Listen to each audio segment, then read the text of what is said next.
زندگی اتنے سلیقے سے گزاری جائے جیسے چادر کوئی کانٹوں سے اتاری جائے.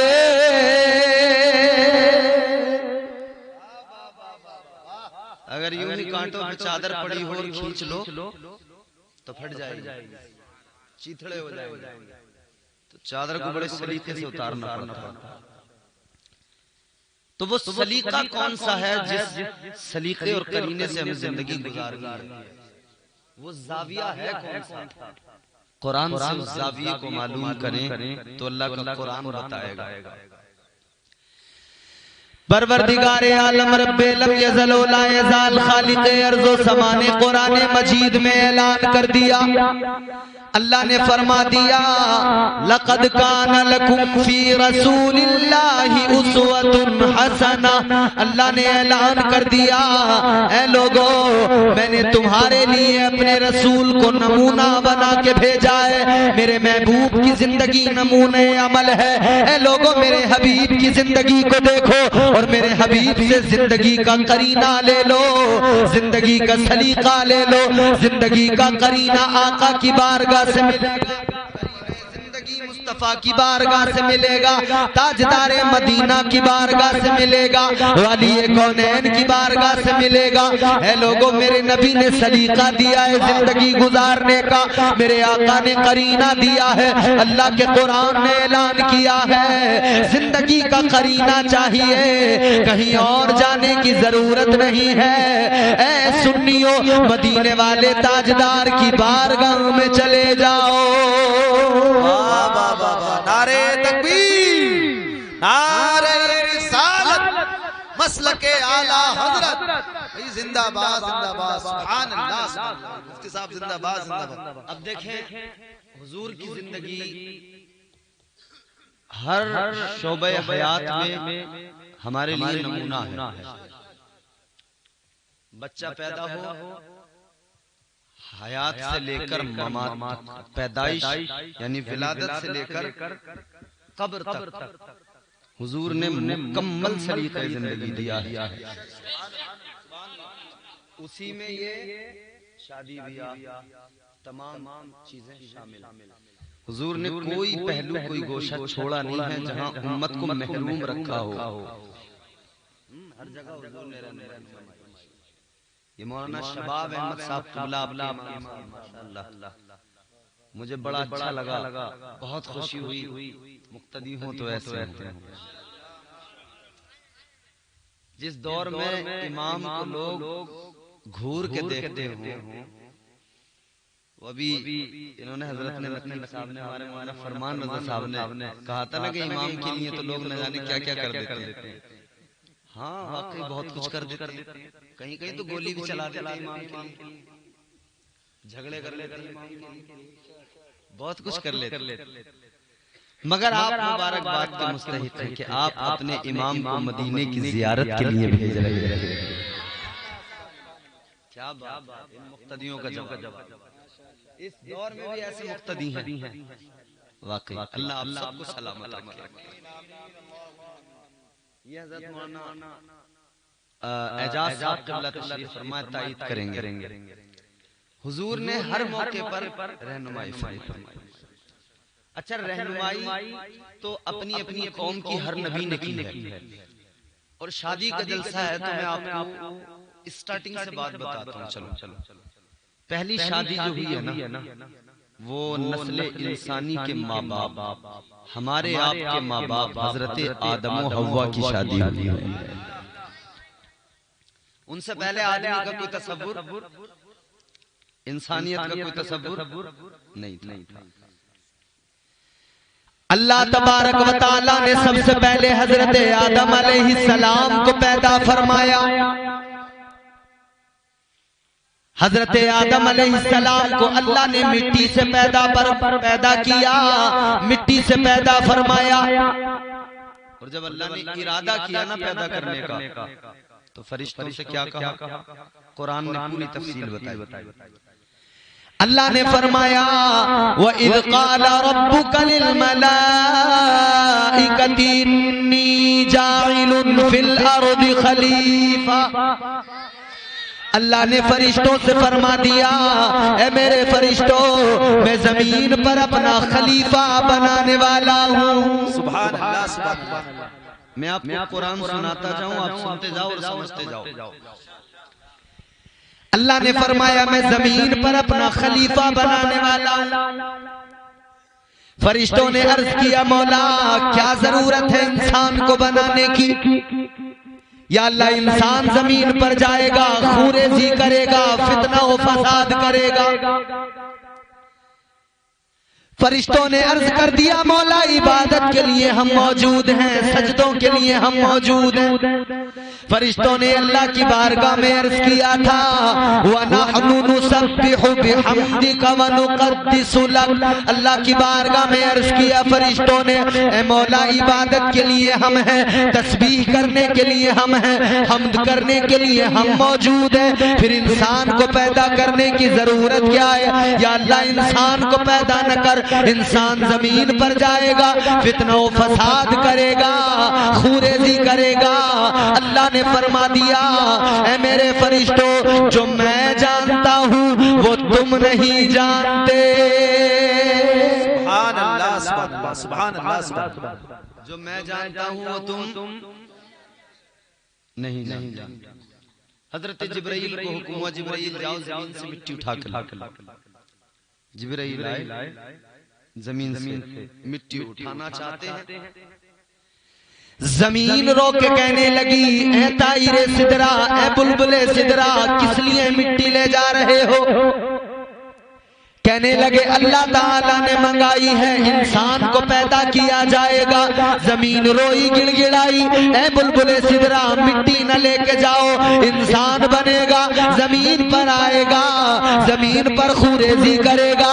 زمین روئی، حضرت بلبل سدرا کو رحم آ گیا، حضرت بلبل سدرا واپس چلے گئے. اللہ نے فرمایا جبرائیل مٹی لینے کے لیے گئے تھے خالی ہاتھ کیوں آئے؟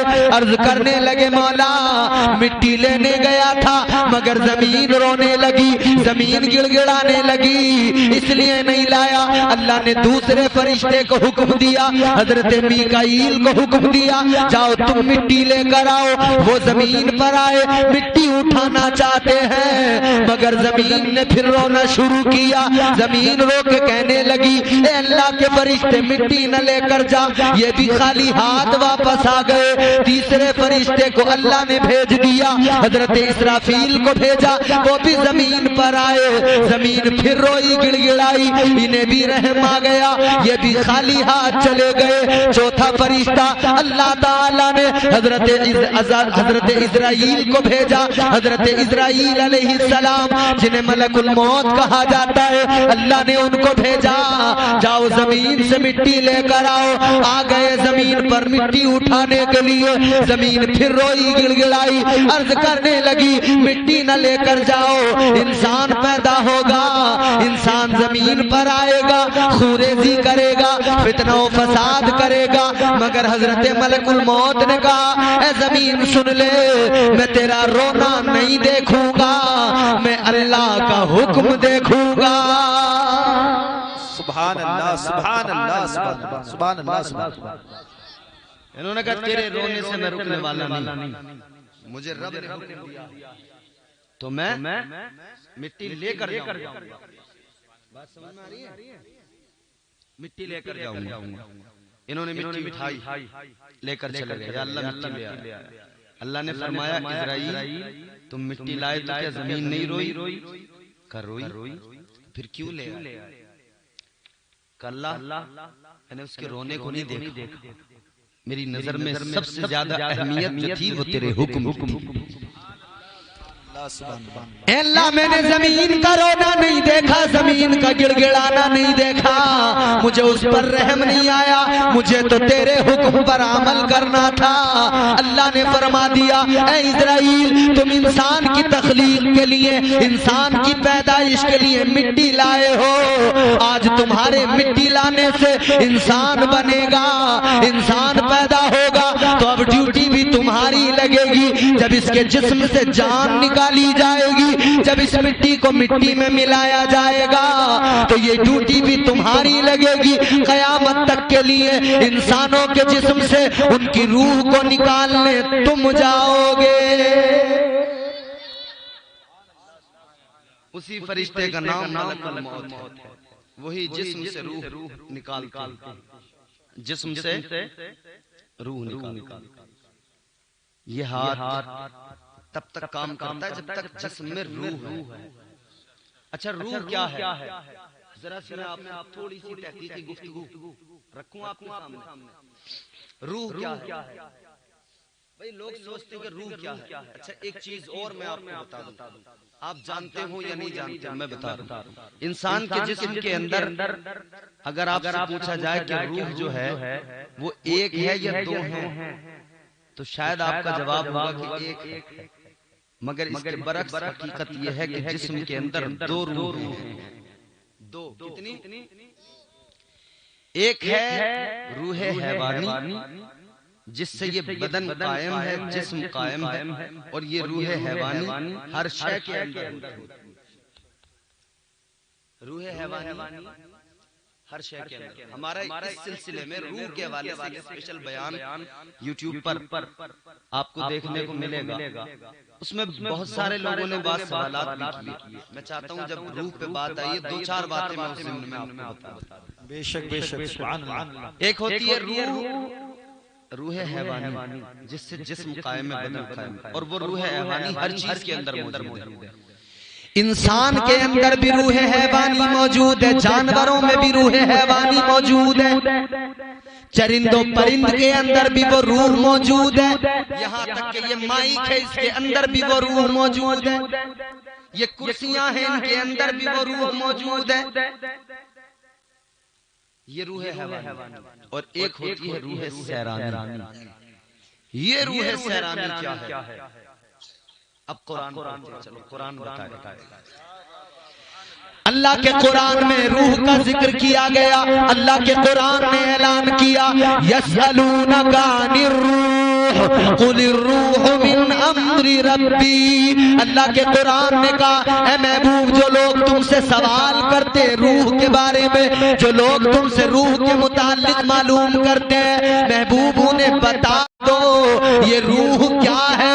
یہ اللہ کا ایک امر ہے، یہ امر رب ہے، یہ اللہ کا حکم ہے۔ سبحان اللہ سبحان اللہ اللہ کا حکم ہے، امر رب ہے، اور یہ روح سیرانی ہے۔ اس کا تعلق عالم ملکوت سے ہے، اس کا تعلق عالم ملکوت سے ہے۔ روح کیا ہے؟ فرشتے کی ایک پھونک، فرشتے کی ایک پھونک، نوری مخلوق اللہ کا فرشتہ، اس کی ایک پھونک ہے۔ اے میرے عزیزو غور کرو، یہ روح اگر جسم میں نہ ہو تو جسم کچھ نہیں ہے، مٹی ہے۔ روح سے بدن قائم ہے، روح سے بدن کا قیام ہے، مگر انسان کے جسم کے اندر روح کے ساتھ ساتھ اور بھی چیزیں ہیں۔ یار اللہ کی شان دیکھو، اللہ نے حضرت آدم کو پیدا کیا ہے نا، پروسیس کیا؟ مٹی سے پیدا کیا، مٹی، پانی، ہوا، لیکن اس جسم کے اندر کیا کیا رکھ دیا اس رب نے؟ اس کی قدرت کے قربان۔ روح بھی جسم کے اندر اور نفس بھی اللہ نے پیدا کیا۔ یہ نفس کیا جانتے ہو؟ اللہ تعالیٰ نے فرمایا کہ نفس سے زیادہ بری چیز میں نے پیدا کی۔ جب اللہ نے نفس کو پیدا کیا، ہمارے صوفیہ فرماتے ہیں کہ اللہ نے جب نفس کو پیدا کیا نا، اللہ نے نفس سے فرمایا یہ بتا میں کون ہوں، تو وہ کہنے لگا انتا انتا انا انا، تو ہے میں ہوں۔ یہ انانیت یہاں سے آتی ہے، یہ نفس پیدا کرتا ہے۔ نفس کہنے لگا انتا انتا انا انا، مولا تو ہے میں ہوں، تو ہے میں ہوں۔ اللہ اللہ نے فرمایا فرشتوں اسے لے کر جاؤ، اسے جہنم میں ڈال دو، اسے جہنم کے عذاب میں مبتلا کر دو۔ بعض نے فرمایا 300 سال، اور بعض محققین نے مفسرین نے فرمایا 1000 سال تک اس کو جہنم میں ڈالا گیا۔ پھر جب واپس نکالا گیا پھر اللہ نے فرمایا تو بتا میں کون ہوں؟ کہنے لگا انت انت انا انا، تو ہے میں۔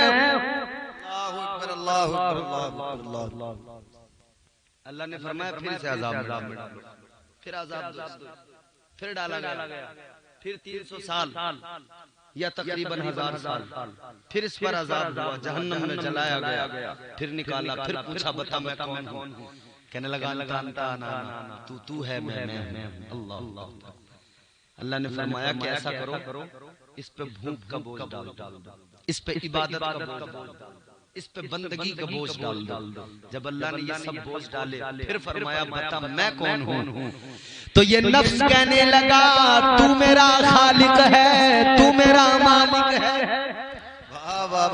مطلب جب تک نفس پر بھوک کا بوجھ نہ ڈالا جائے، جب تک اس نفس پر عبادت کا بوجھ نہ ڈالا جائے، یہ رب کو بھی نہیں مانتا، یہ اللہ کی احدیت کو بھی نہیں مانتا، اس کی صمدیت کو بھی نہیں مانتا۔ انانیت اس درجہ ہوتی ہے اکڑ جاتا ہے، نفس کی وجہ سے غرور پیدا ہوتا ہے۔ کوئی نہیں سمجھ میں آ رہی ہے آپ کی؟ تو غرور گھمنڈ جو پیدا ہوتا ہے آدمی میں کس لیے ہوتا؟ یہ نفس پیدا کرتا ہے۔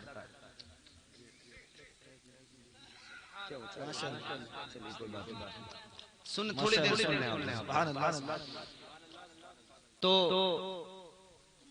نفس کی وجہ سے تکبر پیدا ہوتا ہے۔ اچھا ایک بات میں آپ کو بڑی لطیف بتا رہا ہوں، سنیں آپ کے کام آئے۔ ہم گناہ کرتے ہیں تو کیا کہتے ہیں کہ شیطان نے بہکا دیا۔ بولو بھائی بولو، ارے گونگے تو نہیں ہو، بولنا تو آتا ہے نا سب کو۔ جو طور ہے دنیا کا اسی طور سے بولو، بحروں کا علاقہ ہے ذرا زور سے بولو۔ ایسے سنو گے تو پھر سنانے میں مزہ آئے گا۔ اب مردے بن کے بیٹھ جاتے ہو بت بن کے تو پھر بڑا عجیب سا لگتا ہے۔ سنیوں کے چہرے ہمیشہ کھلتے رہنے چاہیے۔ غور کرو میرے عزیزو، توجہ سے سنو، یہ باتیں روز روز سننے کو نہیں ملیں گی۔ بہت کچھ مل جائے گا سننے کو، مگر یہ باتیں جو میں بتا رہا ہوں یہ ہر جلسے میں آسانی سے۔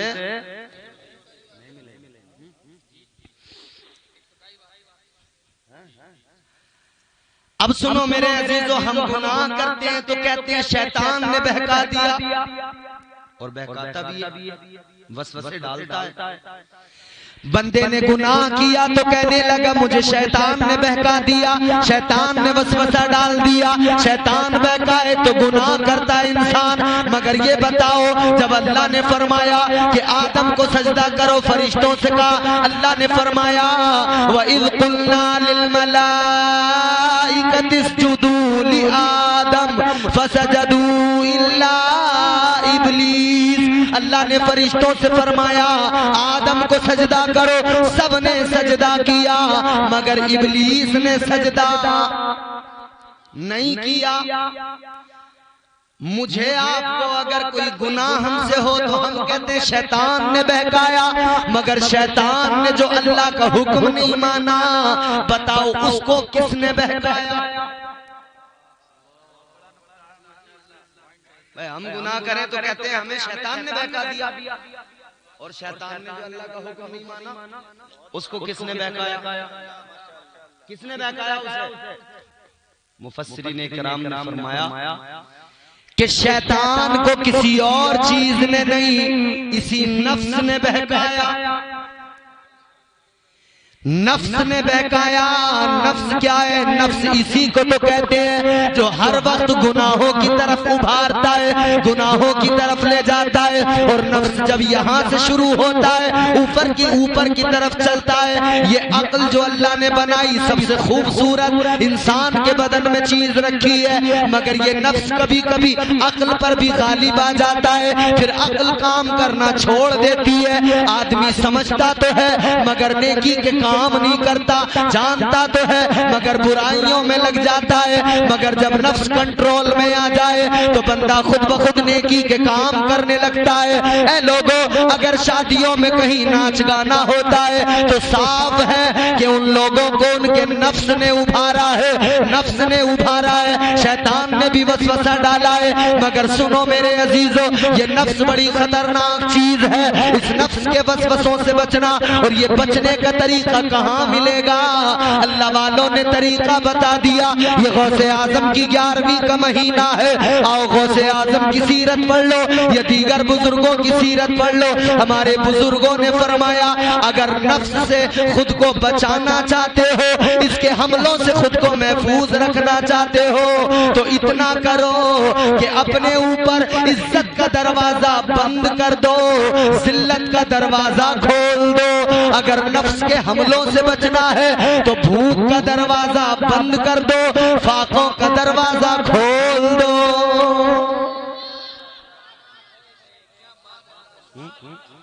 بھوکے رہو, فاقے کرو, یہ خود بخود کنٹرول میں. بزرگ ہمارے کیا کرتے تھے؟ دل میں خواہش بیدار ہوئی کہ بھئی آج مرغے سے روٹی کھانی, آج مرغا کھائیں گے, دل میں خواہش ہوئی تو انہوں نے پیڑ کے پتے چبائے اور نفس کو کہا, نفس کو کیا کہا کہ آج پتے کھا لے, کل مرغا کھائے, کل پھر پتے کھائے, چٹنی کھائی. نفس نے بالکل مار دیا.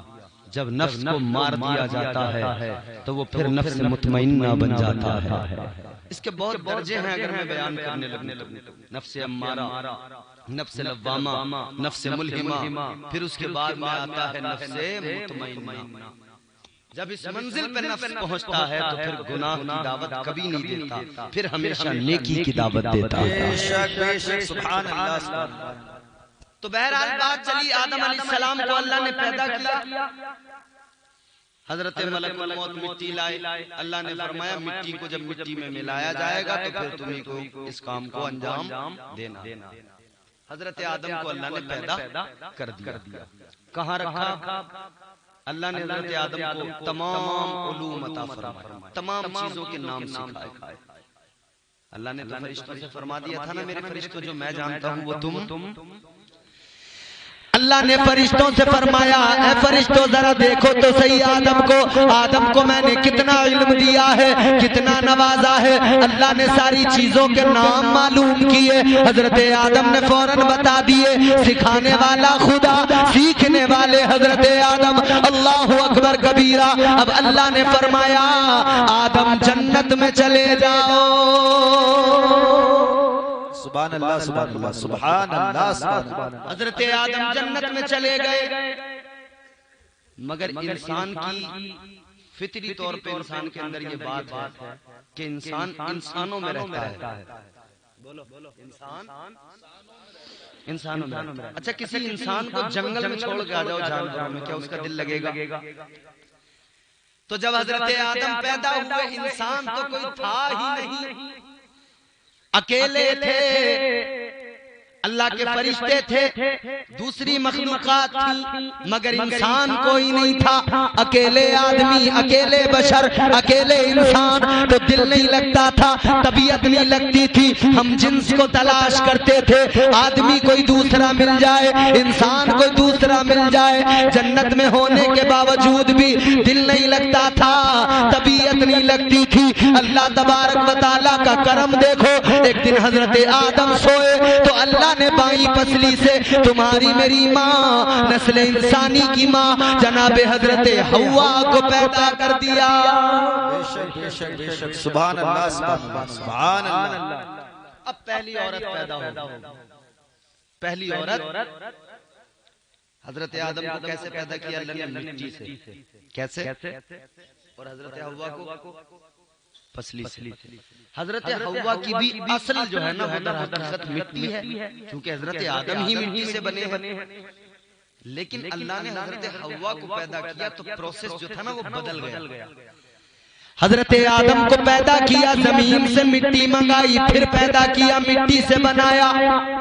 لیکن حضرت حوا اصل تو ان کی بھی مٹی ہے، لیکن یوں مٹی منگا کر اللہ نے پیدا نہیں کیا، بلکہ حضرت حوا کو حضرت آدم کی بائیں پسلی سے پیدا کیا.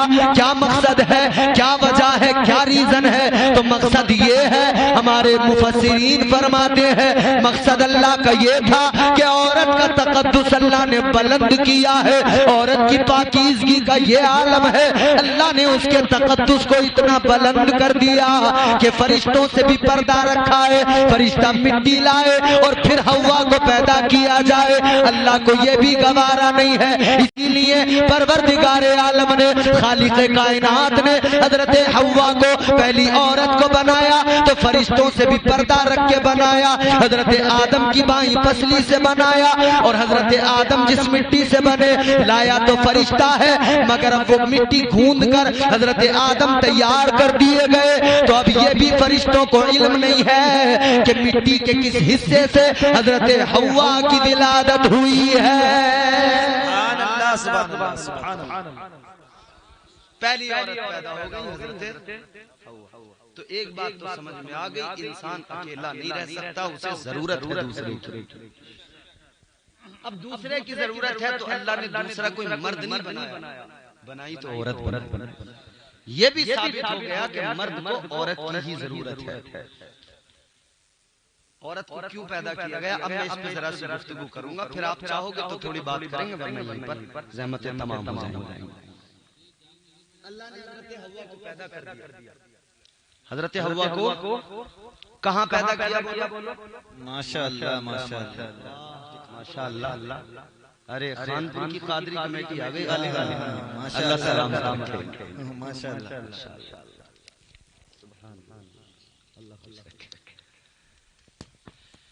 حضرت حوا کو اللہ نے پیدا کر دیا. کہاں پیدا کیا؟ بولو. جنت میں. کہاں پیدا کیا؟ حضرت آدم کو اللہ نے جنت میں پیدا نہیں کیا تھا. یہ بھی بات اللہ نے حضرت آدم کو جنت میں پیدا کرنے کے بعد میں جنت میں بھیجا تھا، مگر حضرت حوا کو کہاں پیدا کیا؟ جنت میں. اچھا، میں اس لیے بلوا رہا ہوں آپ سے تاکہ آپ کے دماغ میں میری باتیں گھر کر جائیں. ریپیٹ کرتے ہیں نا تو آدمی کو یاد رہ جاتی ہے بات. اللہ تبارک و تعالیٰ نے حضرت حوا کو جنت میں پیدا کیا تو مرد کی پیدائش جنت میں نہیں ہوئی مگر عورت کی پیدائش جنت میں ہوئی ہے. اب سنو، اس کی بھی وجہ بتاتا ہوں. اس کی وجہ کیا ہے کہ اللہ نے مرد کو جنت میں پیدا نہیں کیا لیکن عورت کو جنت میں پیدا کیا گیا. اس کا ریزن کیا ہے؟ ہمارے علماء فرماتے ہیں، مفسرین اکرام نے فرمایا اللہ تعالیٰ نے جو عورت کو جنت میں پیدا کیا اس کی کئی وجہ ہیں. ایک وجہ یہ ہے کہ عورت جب جنت میں پیدا ہوئی تو جنت ہے، جنت کی خوبصورتی کا کیا کہنا، جنت کے حسن کا کیا کہنا. اللہ اکبر کبیرہ. جنت تو وہ ہے جس میں دودھ کی نہریں بہتی ہیں، جنت تو وہ ہے جہاں شہد کی نہریں ہیں، جنت تو وہ ہے جہاں ہر قسم کی میوہ جات موجود ہیں، جنت تو وہ ہے جہاں پر تمام تر آرائشیں موجود ہیں. جنت اس جگہ کا نام ہے. اے لوگوں، جنت کیا ہے؟ اللہ اکبر. غور کرو، اللہ نے جنت کو پیدا کیا ہے، کتنا حسین بنایا ہے. اللہ اکبر. غور کرنا. اور کتنا بڑا جنت کو بنایا ہے. یہاں دنیا میں کسی پر 1 بیگھہ زمین ہو، 2 بیگھہ زمین ہو، 5 بیگھہ زمین ہو، 10-20 بیگھہ زمین ہو، وہ اکڑ کے چلتا ہے، کہتا میرے پاس 50 بیگھہ زمین ہے، 100 بیگھہ زمین ہے. مگر میں تمہیں بتاتا ہوں، ایک مومن وہ مومن جو سب سے ادنا جنت سمجھتے ہو، سب کے بعد میں جائے گا. بے شک. جس نے گناہ کیے پہلے گناہوں کی سزا ملے گی، سزا بھگتنے کے بعد میں پھر جنت میں جائے گا. ادنا جنت. سنو جنت کو سمجھو. وہ ادنا جنتی جب اپنے گناہوں کی سزا کاٹنے کے بعد میں جنت میں جائے گا، سب کے بعد میں جنت میں جائے گا، تو اللہ اسے جنت میں کتنی زمین دے گا. اے زمینوں پہ اکڑنے والوں، زمینداریوں پہ فخر کرنے والوں، وہ ادنا جنتی، اس ادنا جنتی کو اللہ یہ جو دنیا میں زمین دیکھ رہے ہو، اللہ اسے کتنی دے گا؟ دنیا میں جو پوری دنیا ہے، پوری دنیا، ساری کائنات، پوری دنیا کی جو زمین ہے، آقا علیہ السلام نے فرمایا اس زمین سے، پوری کائنات کی زمین سے 10 گنا زیادہ زمین اللہ اس بعد میں جانے والے جنتی کو جنت میں عطا فرمائے گا. نعرہ تکبیر، نعرہ رسالت، مسلک اعلی حضرت، جشن شادی مبارک حضرت علامہ امتیاز احمد صاحب قبلہ برکاتی، زندہ باد زندہ باد. سبحان تو آخری جنت میں جانے والے کو جب اتنی زمین ملے گی تو سوچو ذرا، غور کرو. اجمیر والے راجہ، ہم سب کے خواجہ حضرت خواجہ معین الدین کو کتنی زمین ملے گی؟ پھر غور تو کرو سنیوں. پھر صابر پاک کو کتنی زمین ملے گی؟ پھر غور کرو. بغداد والے پیر سرکار غوث اعظم کو کتنی زمین ملے گی؟ پھر آگے بڑھو، سوچو ذرا. حضرت مولا علی مشکل کشا کو کتنی زمین ملے گی؟ پھر ذرا سوچو تو صحیح کہ پھر مولا علی کے بعد میں جو دیگر نبی کے صحابہ ہیں، حضرت عمر فاروق اعظم، حضرت عثمان ذو النورین، حضرت ابو بکر صدیق، ان آقا کے صحابہ کو کتنی جگہ ملے گی؟ اللہ سبحانہ زندہ باد. یہ جنت ہے میرے بھائی، اور یہ ایک پورا عنوان ہے. اگر جنت کا حسن بیان کرنے لگے نا تو پھر اس پر ہی پوری تقریر ہو جائے گی. مگر ہمیں آگے چلنا. اللہ نے جنت میں پیدا کر دیا تو جنت بڑی خوبصورت جگہ، بولو ہے کہ نہیں؟ جسے جنت میں جانا ہے بس وہی کہہ دے، جسے جنت میں جانا وہ کہہ دے سبحان اللہ، سبحان اللہ، سبحان اللہ، سبحان اللہ، سبحان اللہ. تو اللہ نے حضرت حوا کو جنت میں پیدا کیا. اب ریزن سنو، وجہ سنو. مفسرین اکرام نے فرمایا اللہ تعالیٰ نے حضرت حوا کو جنت میں اس لیے پیدا کیا کہ عورت کو بتا دیا، اے عورت سن لے، تجھے جنت میں پیدا کیا گیا ہے، جنت کے حسن کو دیکھ لے، جنت کی رونق کو دیکھ لے، جنت کی سجاوٹ کو دیکھ لے، جنت کے حسن کو دیکھ لے. تجھے جنت میں پیدا کیا گیا ہے کہ تو آنکھ کھولے تو سب سے پہلے تجھے جنت نظر آ جائے، اس لیے کہ عورت جنت میں سب سے پہلے جنت کو دیکھے، اور جب دنیا میں جائے تو دنیا میں جانے کے بعد میں اپنے گھر کو یہ عورت جنت کا نمونہ بنا دے.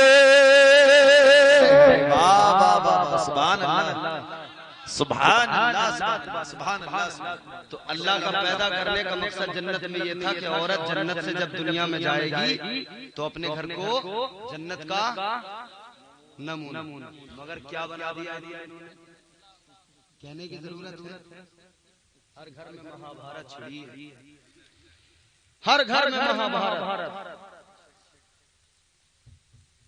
جیسے یہ آدمی گھر میں آیا بس شروع ہو گیا ریکارڈ، ٹیپ ریکارڈ. تمہاری اماں نے یوں کہہ دیا، تمہاری بہنیں یوں کہتی ہیں. نہ پانی کو پوچھا، نہ خیریت پوچھی. او میری بہنوں تم بھی غور سے سن لو، اللہ نے تو تمہیں جنت میں، اللہ نے دنیا کی پہلی عورت کو جنت میں پیدا کر کے پیغام دیا ہے اپنے اپنے گھروں کو جنت کا نمونہ بنا دو. لیکن تم نے کیا کر دیا؟ تم نے گھروں میں لڑائی جھگڑے اس قدر کر دیے. کبھی ساس بہو پہ ظلم کر رہی ہے، کبھی بہو ساس پہ ظلم کر رہی ہے. جس کا جہاں موقع لگ جائے، یہ ضروری نہیں ہے کہ ساس ہی ظالم ہو، بہویں بھی ظالم. وہ تو بھائی موقع ہے جس کا جہاں لگ گیا. کسی نے ساس پہ سواری گانٹ لی، کسی نے بہو پہ سواری گانٹ لی. اگر ساس زیادہ دمدار ہے تو وہ بہو پہ غالب آ گئی، اور بہو دمدار آ گئی تو اس نے ساس کو دبا لیا. ہر گھر کے اندر مہابھارت، ہر گھر کے اندر لڑائی جھگڑے. تو ایک وجہ تو یہ میں نے بیان کیا. اب دوسری وجہ سنو. جنت میں اللہ نے جنت کو خوبصورت بنانے کے لیے جنت میں اور بھی کئی چیزیں رکھی ہیں اللہ نے. وہ کیا ہیں؟ اللہ نے جنت میں حوروں کو بھی رکھا ہے. جنت میں حوریں، ایک مومن کو، ایک جنتی کو 70 حوریں ملیں گی. کتنی؟ اور جنت کی حوروں کی خوبصورتی اللہ اکبر، اگر بیان کرنے لگوں نا تو یہ بھی پورا ایک عنوان ہے.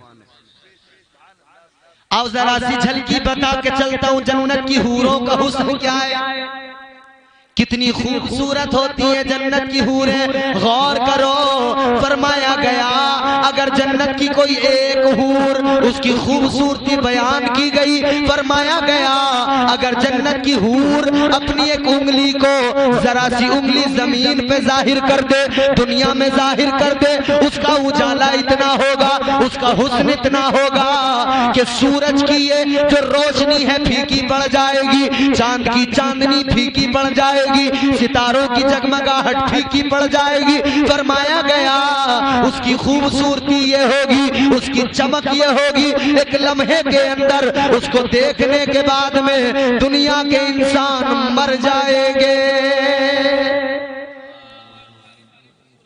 اتنی خوبصورت. اور دوسرے مقام پہ حوروں کا حسن بیان کیا. جنت میں حوروں کی جو سردارہ ہے نا، اس کا نام ہے، اس حور کا نام ہے لائبہ. بڑی خوبصورت. پھر کبھی انشاءاللہ آنا ہوا نا تو پھر جنت کی حوروں کی خوبصورتی بھی بتا کے جاؤں گا. ابھی ذرا اختصار سے کام کرنا، مجھے شادی کے عنوان پہ چونکہ بات کرنی ہے. اب سنو، حضور نے مثال دے کے سمجھایا موت کتنی بار آتی ہے آدمی کو؟ ایک بار. ایک بار مرتا، ایک بار مرتا، دوبارہ موت. جب جنتی جنت میں چلے جائیں گے اور دوزخی دوزخ میں چلے جائیں گے، موت تو دوبارہ نہیں آئے گی، مگر جنتیوں کو بھی فکر لگی ہوگی اور جہنمی جہنم میں پڑے وہ بھی سوچ رہے ہوں گے. جنتیوں کو فکر کیا ہوگی؟ انہیں جو آسائشیں ملی، جو آسانیاں ملی، وہ سوچ رہے ہوں گے، انہیں فکر لگی ہوگی یار یہ جو بہاریں ملی ہیں، یہ رونقیں جو ملی ہیں، کہیں موت نہ آ جائے، کہیں یہ چھن نہ جائے.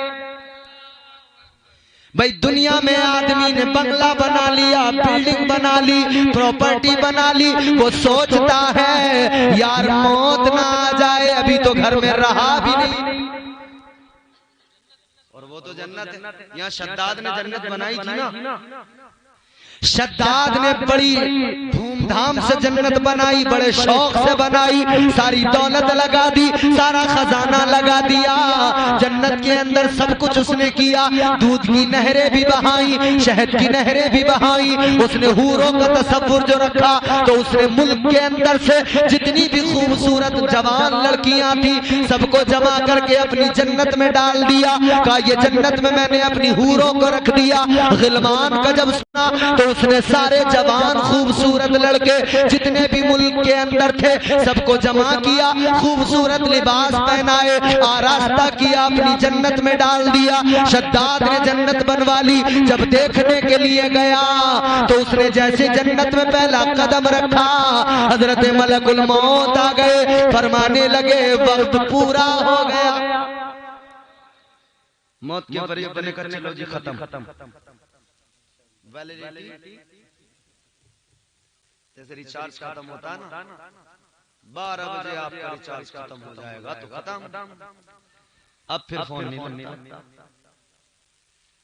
جیسے مودی جی نے 8 بجے آ کے کہہ دیا تھا آج رات 12 بجے سے 500 کے 1000 کے نوٹ بند ہو گئے، لوگ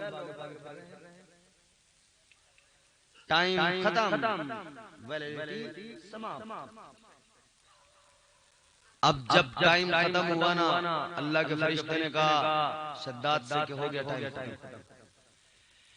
کہنے لگا ذرا سی مہلت دے دو، یہ جنت میں نے بڑے شوق سے بنائی ہے، اتنی مہلت دے دو کہ ایک بار اپنی جنت کو دیکھ لوں۔ اللہ کے فرشتے نے فرمایا جب وقت پورا ہو جاتا ہے تو ایک لمحے کی مہلت نہیں ملتی ہے۔ قرآن نے تو اعلان کر دیا اذا جاء اجلہم لا یستاخرون ساعتا ولا یستقدمون۔ اللہ نے قرآن میں فرما دیا جب وقت پورا ہو جاتا ہے ایک لمحہ آگے نہیں ہوتا، ایک لمحہ پیچھے نہیں ہوتا، اسی وقت پر موت آتی ہے۔ بے شک بے شک، سبحان اللہ سبحان اللہ سبحان اللہ سبحان اللہ۔ پھر مہلت نہیں، شداد نے کہا ذرا سی مہلت دے دو جنت دیکھ لوں گا، کوئی مہلت نہیں ملے گی، کوئی ٹائم نہیں ملے گا، کوئی وقت۔ اے میرے عزیزو غور کرو، میں جنت کی حوروں کا تذکرہ سنا رہا ہوں، ذرا دل لگا کے سنو، محبت سے بولو سبحان اللہ۔ تو موت ایک بار آئے گی، جنتیوں کو بھی جنت میں فکر لگی ہوگی کہیں موت نہ آ جائے، کہیں یہ رونقیں یہ بہاریں چھن نہ جائیں، مگر دوبارہ موت نہیں آئے گی۔ اور جہنمی جو جہنم میں پڑے ہوں گے، دوزخی جو دوزخ میں پڑے ہوں گے، وہ بھی سوچ رہے ہوں گے کاش ایک بار موت اور آ جائے۔ جو گناہ ہو رہے ہیں، جو ہم پر یہ اذیتیں ہیں، ہمیں ان مصیبتوں سے چھٹکارا مل جائے، وہ جہنمی سوچ رہے ہوں گے ایک بار اور موت آ جائے، مگر موت دوبارہ نہیں آئی۔ مگر حضور نے مثال دے کے اب سمجھایا کیا؟ تاجدار مدینہ والی کونین صلی اللہ تعالیٰ علیہ وسلم نے فرمایا موت تو دوبارہ نہیں آئے گی، مگر اگر ایسا ہوتا کہ دوبارہ موت آتی تو کب آتی؟ ایسا ہے تو نہیں، مثال ہے، اگر ایسا ہوتا کہ دوبارہ موت آتی تو کب آتی؟ حضور نے فرمایا اس وقت آتی جب جنتی جنت میں جاتا اور اس کے سامنے جنت کی حور آتی، اور وہ جب حور کو دیکھتا، وہ جنت کی حور کو دیکھتا، اس کے چہرے پہ نظر ڈالتا، وہ اس کے حسن کی تجلی کو برداشت نہ کر پاتا، اس کے حسن کو دیکھ کر برداشت نہ کر پاتا۔ آقا نے فرمایا اگر دوبارہ موت آتی تو جنت میں جب پہلی مرتبہ حور کو بندہ دیکھتا تو اس وقت میں اسے موت آ جاتی، اس کے حسن کی وجہ سے، مگر دوبارہ تو موت نہیں آئی، مگر سمجھایا کہ یہ حسن ہے حور کا، اتنی خوبصورت ہے، ان کے حسن کو یہاں کی برداشت نہ کر سکتی۔ جب بہت تیز والا فوکس جس لائٹ کا ہوتا ہے اس لائٹ پہ آنکھیں نہیں ٹھہرتی، آنکھیں نہیں ٹھہرتی۔ اسی طرح اب سنو، اللہ تعالیٰ نے عورت کو جنت میں پیدا کیا، دوسرا ریزن سنو۔ اللہ نے عورت کو جنت میں پیدا کیا، عورت نے جنت میں حوروں کو دیکھا، حوروں کو دکھایا گیا، ان کا حسن دکھایا گیا، ان کا سلیقہ رہنے کا دکھایا گیا، ان کا بننا سورنا دکھایا گیا، سجنا سورنا دکھایا گیا، ان کا وہ رہنا دکھایا گیا، اور عورت کو پیغام دیا گیا ان جنت کی حوروں کو دیکھ لے، ان کا سجنا سورنا دیکھ لے، جیسے یہ بنٹھن کے سج سور کے رہتی ہے تو دنیا میں جائے گی، تیرا نکاح ہوگا، تیری شادی ہوگی، تو بھی اسی طرح سے بن سور کے رہنا اور سج سور کے اپنے شوہر کو راضی رکھنا۔ تو اللہ نے تو جنت میں سکھا دیا کہ بن سور کے رہنا اپنے شوہر کے لیے، مگر یہاں دیکھو عورتوں کو لیچڑی بنی بالکل سنیچری ایک نمبر۔ محلے میں شادی آ جائے تو پھر پوچھو مت، پورا منہ سفید کر لیا، جھاڑو پہ جھاڑو لگا رہی ہیں، دنا باکس کا ڈبہ کھولا، ایک بڑی جھاڑو ایک چھوٹی جھاڑو، پھر سے چھوٹی جھاڑو، بھگو کے پتہ نہیں کیا لگا رہی ہیں، دکا۔ آدمی تھکا ہارا گھر میں آئے بیوی کو دیکھ کر سوچتا ہے دل خوش ہوگا، مگر بیوی سنیچری مل رہی ہے، دل خوش ہونا تو چھوڑو، اسے دیکھنے کو دل نہیں کر رہا۔ اور محلے میں شادی آ جائے تو بڑی بن ٹھن کے جاتی ہے، آدمی کے سامنے تو سنیچری بن کے رہے گی، محلے والوں کے سامنے بن ٹھن کے جائے گی۔ واہ کیا بات ہے! ارے نماز کہاں پڑھ رہی ہے؟ جب گھر میں سلیقے سے رہتے ہیں نماز تو خیر سلیقے سے رہتی نہیں، نماز تو آگے کی بات ہوئی، انہوں نے تو یہ سمجھ لے نماز یہ سمجھ نہیں آدمیوں پہ بس یہ نماز، اور آدمیوں میں لوگ سمجھ رہے ہیں کہ بڈھے بڈھے پہ نماز ہم پہ نہیں۔ امام صاحب بیچارے کہتے کہتے تھک جاتے ہیں کہ بھئی آ جاؤ نماز پڑھ لو، آ جاؤ نماز پڑھ لو، لوگ کہتے ہیں ابھی کیا کریں گے، تو ہمارا غنی کے نہیں۔ یاد رکھنا موت کبھی بھی آ سکتی ہے، کوئی وقت کسی کو پتا نہیں ہے کب آ جائے، کب موت کا فرشتہ آ کر پکڑ لے۔ یاد رکھنا مرنے کے بعد میں قبر میں جانا ہے، اپنی قبر کو بھی یاد رکھا کرو۔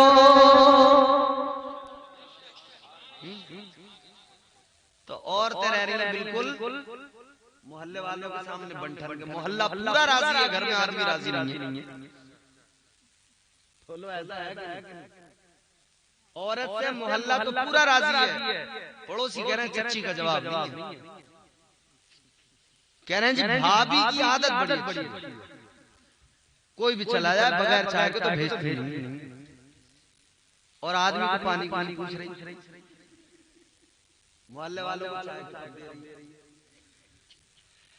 ارے جو کھلا رہا ہے کما کے، جو لا کے دیتا ہے تیری فرمائشیں پوری کرتا ہے، اس کا تجھے ذرا سا خیال نہیں، خیال تو چھوڑو اسے تو پاگل سمجھ رہی ہے۔ اور کہتی ہیں چپل آدمی پہنے گا خرید کے عورت لائے گی، کپڑا آدمی پہنے گا خرید کے عورت لائے گی، اور چالاک بنتی ہے، کہتی ہے اس کے پاپا سے تو کچھ لینا ہی نہیں آتا، اس کے پاپا تو ایسے ہیں باولے سے مہنگا لیا یہ تو ٹھگ لیں تو ہے چلاکی بتاؤں کتنی چلاک ہے، بتاؤں چلاک 2 منٹ میں ختم ہو جاتا۔ کب ایک آدمی تمہارے گاؤں میں بھی آتا ہوگا، ایسے بہت سارے لوگ ہیں، وہ ایسی بڑی بڑی پوٹلے پٹلیاں لے کے آتے ہیں، اور اس کے اندر کمبل ہوتے ہیں، کمبل وہ دیکھنے میں 4 نظر آتے ہیں، کھول کے دیکھنے پر 1 ہوتا ہے، یہ 4 سمجھ کے 4 کے پیسے دے کے لے لیتی ہے، جب کھول کے دیکھتی ہے تو 1 نکلتا ہے، ساری چالاکی ختم۔ دکان پہ کپڑا لینے پہنچی، یہ سمجھ رہی ہے بڑی چالاک ہے، وہ دکاندار باولے پاگل ہے، وہ سینکڑوں اور انہیں بھی پتا ہے سب کچھ، 500 روپے کے سوٹ کے سیدھے 2500 بتاتے ہیں، انہیں بھی پتا ہے کہ یہ بھی 500 سے چلے گی، وہ بھی کہتے ہیں کر تو صحیح کم کہاں تک کرے گی ہم دیکھیں۔ اس نے 500 سے کام شروع کیا، اس نے کہا نہیں ہوگا، اور جب اس نے دیکھا کہ سودا نہیں بننا جا رہی ہے تو وہ 600 میں 700 میں 800 میں جہاں بات بن جا وہی دے دیتا۔ پھر بڑی خوش ہے، میں لے گا بتا رہا تھا 2500 روپے مجھے 2000، میں نے کہا جی میں تمہارے یہاں بہت دنوں سے لے رہی ہوں کپڑے، میں نے لے کے جاؤں گی مہنگا، تمہیں تو اتنے ہی دینا پڑے گا۔ اگر یہ نقصان میں دینے لگے ان کی تو دکانیں بند ہو جائیں، تمہاری چالاکی ان کے سامنے کوئی حیثیت نہیں رکھتی ہے، ان کی دکانیں بند ہو جائیں، اتنا مہنگا دکانوں کا کرایہ بھی دے رہے ہیں، اپنے بچوں کو بھی پال رہے ہیں، کیسے پال رہے ہیں؟ تم جیسے چالاک روز جاتے ہیں، وہ تم جیسے چالاک لوگوں کو روز بے وقوف بناتے ہیں۔ اللہ نے تو پیدا کیا جنت میں کہ سچ سمر کے رہنا شوہر کے سامنے حوروں کو دیکھ لے، مگر یہ پورے محلے کو راضی رکھ رہی ہے، آدمی کو راضی نہیں رکھ رہی۔ خدا کے لیے آدمی کو اپنے شوہر کو راضی رکھو. اچھا حضرت آدم حضرت حوا اللہ نے جنت میں پیدا کر دیا. حضرت حوا کو حضرت آدم سو رہے تھے, جب جیسی اٹھے نا آنکھ کھلی, دیکھا آپ نے فرمایا تم کون ہو؟ کہنے لگی میں عورت ہوں. آپ نے فرمایا کس لیے تمہیں اللہ نے پیدا کیا؟ آپ نے فرمایا حضرت حوا کہنے لگی اللہ نے مجھے آپ کے لیے پیدا کیا ہے.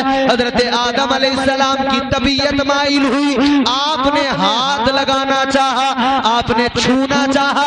اللہ نے فرمایا آدم ابھی نہ چھونا, ابھی حوا تم پر حلال نہیں. یا اللہ کب حلال ہوگی؟ اللہ نے فرمایا مہر ادا کر دو. یا اللہ میرے پاس تو کچھ بھی نہیں, کیا مہر ادا کروں؟ اللہ نے فرمایا آدم مہر تمہارا کوئی دولت نہیں ہے, کوئی خزانہ نہیں ہے, مال نہیں ہے. آدم اتنا کرو میرے محبوب پہ 10 مرتبہ درود پڑھ دو. اللہ یا رسول اللہ زندہ باد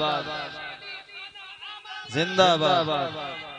اللہ یا رسول ماشاءاللہ زندہ باد سب زندہ باد. ماشاءاللہ. تو بھائی مہر کیا تھا؟ حضور پر درود پڑھنا. جب مہر ادا ہوا تو حضرت آدم حوا ملے. جب ملے تبھی تو انسان پیدا ہوا, تبھی تو انسانیت چلی. تو پتہ لگا ہماری پیدائش اس وقت تک ہوتی نہیں ہے جب تک نبی پر درود پاک نہ پڑھا جائے.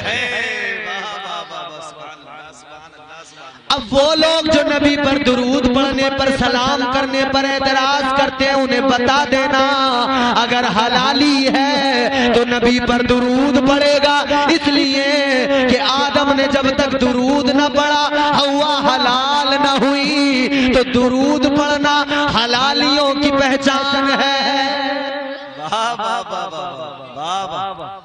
صلی اللہ علیہ وسلم. نبی پر درود پڑھنا یہ حرامیوں کی پہچان نہیں, حلالیوں کی پہچان. اور جو درود نہ پڑھے پھر سمجھ لینا اس کے برعکس کیا ہے, حلالی ہو نہیں سکتا. نکاح ہو گیا اس وقت اللہ نے جیسے کیا درود پڑھ دیا مہر ادا ہو گیا. تو یہ بھی پتہ لگ گیا کہ مہر کا ادا کرنا ضروری. شادیوں کے معاملوں میں بہت ساری غلط فہمیاں ہیں ہمارے یہاں. بعض لوگ مہر تو 1 لاکھ کا رکھوا لیں گے, 2 لاکھ اور ادا نہیں کرتے 1 روپیہ بھی. بعض لوگ پہلی ہی رات میں جب بیوی سے پہلی مرتبہ ملاقات ہوتی ہے تو وہ سب سے پہلے ہاتھ جوڑ کے یہی کہتے ہیں دستبستہ کہ بیگم صاحبہ ذرا مہر معاف کر دو. مہر معاف کر دو. مہر کوئی ایسی چیز نہیں ہے کہ تو اس کو معاف کرا لے. عورت اگر چاہے تو نہ لے, یہ اسے حق دیا اللہ نے. وہ چاہے تو نہ لے, یہ اسے اللہ نے حق دیا. مگر تو کہہ کے معاف کرائے اس کی تو گنجائش ہی نہیں ہے, ہو ہی نہیں سکتا معاف. تمہارے کہنے پہ عورت 100 بار کہہ دے معاف نہیں ہو سکتا, دینا. اب یہ جو لوگ جاتے ہیں کہتے ہیں کہ مہر معاف کر دو. اب ذرا ایک بات توجہ سے سن لو, مرد کو اللہ نے حاکم بنایا ہے. کیا بنایا ہے؟ حاکم. مرد کو اللہ نے حاکم بنایا, اور جو بادشاہ ہوتا ہے اس کی شان بادشاہوں والی ہوتی ہے. کبھی تم نے دیکھا ہے کوئی بادشاہ اپنی رعایا کے سامنے مجھے معاف کر دو؟ ارے بھئی اللہ نے تجھے بادشاہ بنایا ہے, اتنا بڑا عہدہ دیا ہے, کس بات کی معافی مانگ رہا؟ عورت پر اللہ نے تجھے حاکم بنایا, تو کیوں معافی مانگ رہا؟ کس لیے؟ معافی کا کوئی مطلب نہیں ہے. مہر ادا کرنا ضروری ہے. مہر کی 2 قسمیں آپ دیکھتے ہیں نکاح میں, ایک نقد والا اور ایک ادھار والا. وہ زندگی میں جب دینا چاہے جب اس پہ میسر ہو وہ دے دے, مگر دے ضرور دے. مفتی صاحب قبلہ تشریف لے آئے ماشاءاللہ. دیکھو یہ دارالفتہ میں بریلی شریف میں بیٹھتے ہیں, ان سے پوچھا کرو مسائل. اور یہ سادے نظر آ رہا ہے ٹوپی سے تمہیں, اتنا سادہ سمجھنا ہی نہیں. یہ میاں یہ سادگی ہے، یہ سادگی بڑا عظیم زیور ہے۔ انسان کی زندگی میں سادگی ہو، یہ چمک دھمک کچھ نہیں ہے، اس کی کوئی اہمیت نہیں، کوئی حقیقت نہیں۔ یہ جو رنگینیاں آنے ان کی کوئی اہمیت نہیں، اصل جو ہے نا وہ سادگی ہے۔ اس لیے یاد رکھنا ہم تو بزرگوں کے ماننے والے ہیں، اور بزرگوں کو دیکھو ان کی زندگیوں میں تمہیں چمک دھمک نہیں ملے گی، ان کی زندگیاں بڑی سادی نظر آئیں گی۔ تو ہمارا تو دین ہمیں سادگی سکھاتا ہے، مصطفیٰ نے سادگی کا پیغام دیا ہے، آقا نے زندگی سادگی میں گزار دی، آقا نے اپنی زندگی غربت کو اختیار کر کے گزار دی، آقا نے اپنی زندگی کیسے گزاری؟ مصطفیٰ جان رحمت کی سادگی کا یہ عالم ہے۔ اللہ اکبر کبیرہ، حضور نے شکم پر پتھر بھی باندھ لیے، فاقے بھی کر لیے، آقا نے امت کو سادگی سکھائی، یہ امت مغرور ہو گئی، یہ امت اکڑ کے چلنے لگی، اس امت میں غرور پیدا ہو گیا۔ یاد رکھنا کسی کہنے والے نے کہا تھا تو کسی اور سے نہ ہارے گا، تو کسی اور سے نہ ہارے گا، تجھ کو تیرا غرور مارے گا۔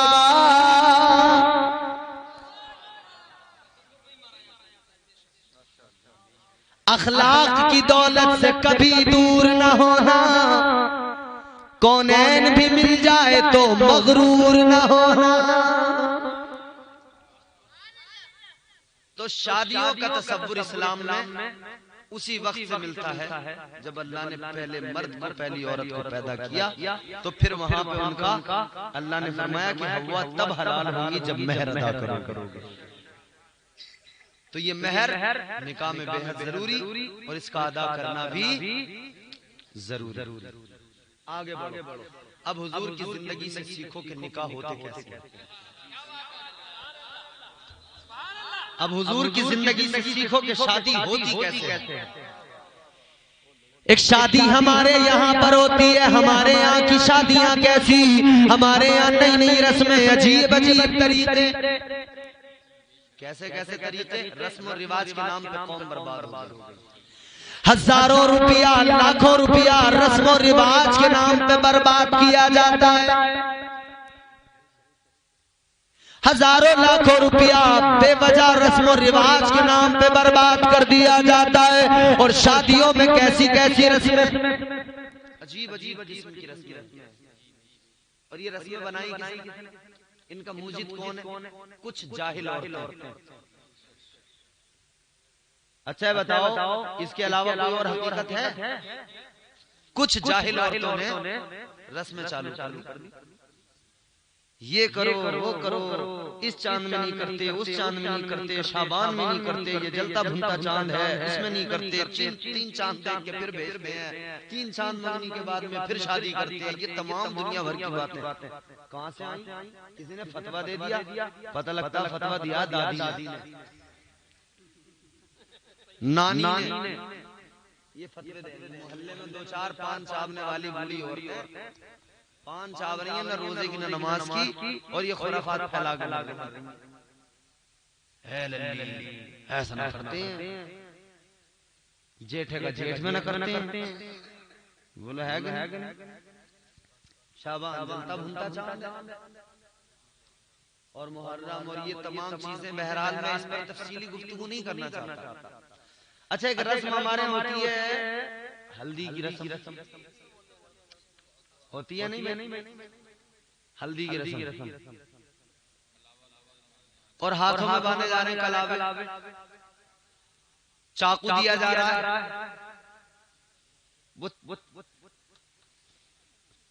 اتنا سا چاقو دولہا کو دے دیا، جہاں جا رہا اسے لے کے جا رہا، کھا رہا ہے تو چاقو ساتھ میں، اٹھ رہا ہے چاقو ساتھ میں، بیٹھ رہا ہے چاقو ساتھ میں، یہاں تک کہ فارغ ہونے بھی جا رہا ہے چاقو ساتھ میں، ہر جگہ چاقو ساتھ لے کے چلنا۔ بھئی کیا مطلب ہے اس کا؟ بولے اس کا رکھنا ضروری ہے۔ کس نے بتایا؟ بولے دادی نے۔ کیوں؟ تب دادی کا جواب سنو، وہ کہتی ہے لوہا ساتھ میں رکھو، جادو نہیں ہوگا، نظر بد سے محفوظ رہو گے۔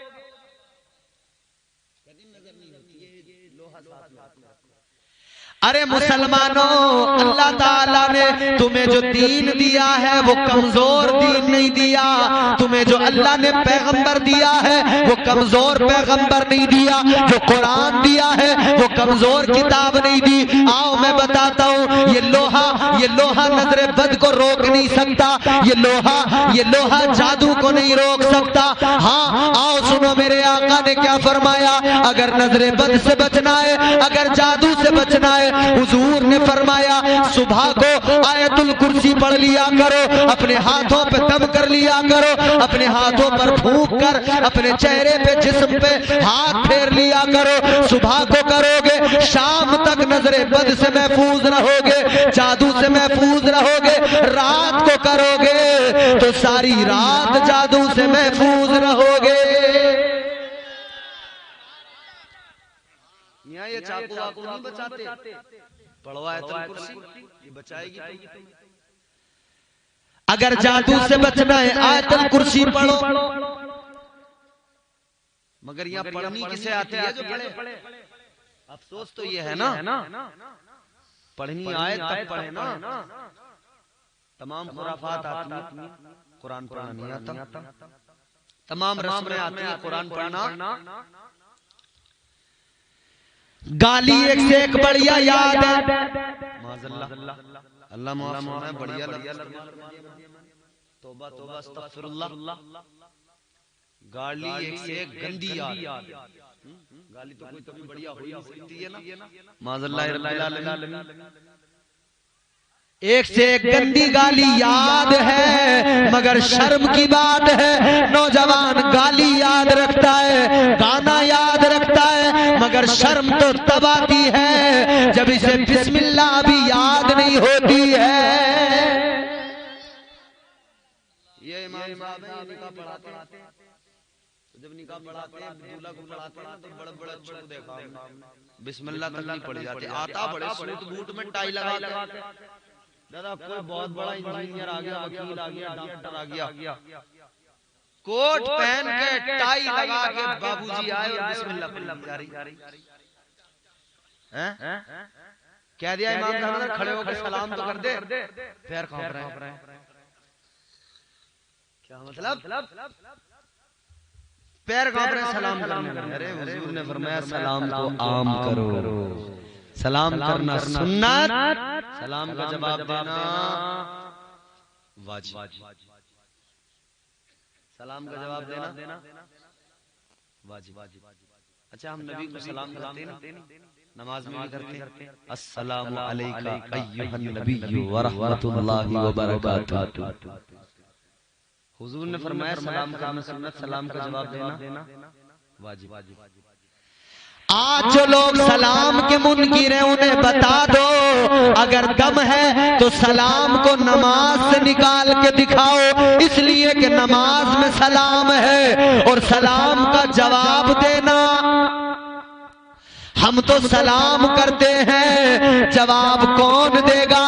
ہم نبی کو سلام کرتے ہیں اور نبی نے خود فرمایا جواب دینا واجب. ہمارا عقیدہ تو یہی ہے، ہم سلام کر کے سنت ادا کرتے ہیں، مصطفیٰ جواب دے کے واجب ادا کرتے ہیں. تو یہاں سلام نہیں ہو رہا، کانپ رہے، بسم اللہ نہیں پڑھی جا رہی. ایک میں نے نکاح پڑھایا، میں نے بھی امامت کی ہے نا پہلے، اب نہیں ملتا وقت، سفر رہتے ہیں تو میں نے نکاح پڑھایا تو میں نے ایسے لوگ دیکھے. وہ مسجد میں آیا صبح کو کہ جی مجھے نفل نماز پڑھنی ہے، فجر کی پڑھے گا نہیں، نفل نماز بڑی توجہ سے پڑھ کے جائے گا. اور نفل نماز کون سی پڑھ رہے ہیں؟ بولے شکرانی کی پڑھ. ابے جا رہا ہے بھی شکرانہ کیسا، واپس آ جا پھر شکر ادا کر. جاتے ٹائم تو خیر و عافیت کی دعا کر کے جا، تو جاتے وقت جو نماز پڑھی جاتی ہے نا وہ شکرانے کی نہیں ہوتی. وہ نماز کون سی ہوتی ہے؟ اسے کہتے ہیں صلاۃ الخیر، خیر کی. اللہ سے نماز پڑھ کے دعا کر کے جب اللہ جا رہے ہیں خیریت سے جائیں، عزت سے خیریت سے واپس. اور جب خیریت سے واپس آئیں تو واپس آ کے پھر نماز شکرانی پڑھی، یا اللہ تیرا شکر ہے. تو نے خیر و عافیت سے تمام کام کو تکمیل کو پہنچا دیا، تیرا شکر ہے۔ تو جتنے بھی گاؤں میں ڈیا وجولہ بنے نا آگے سے، وہ یاد رکھے جب صبح کو مسجد میں جا کے نماز پڑھے نا نفل، تو کون سے والے پڑھیں؟ صلاۃ الخیر۔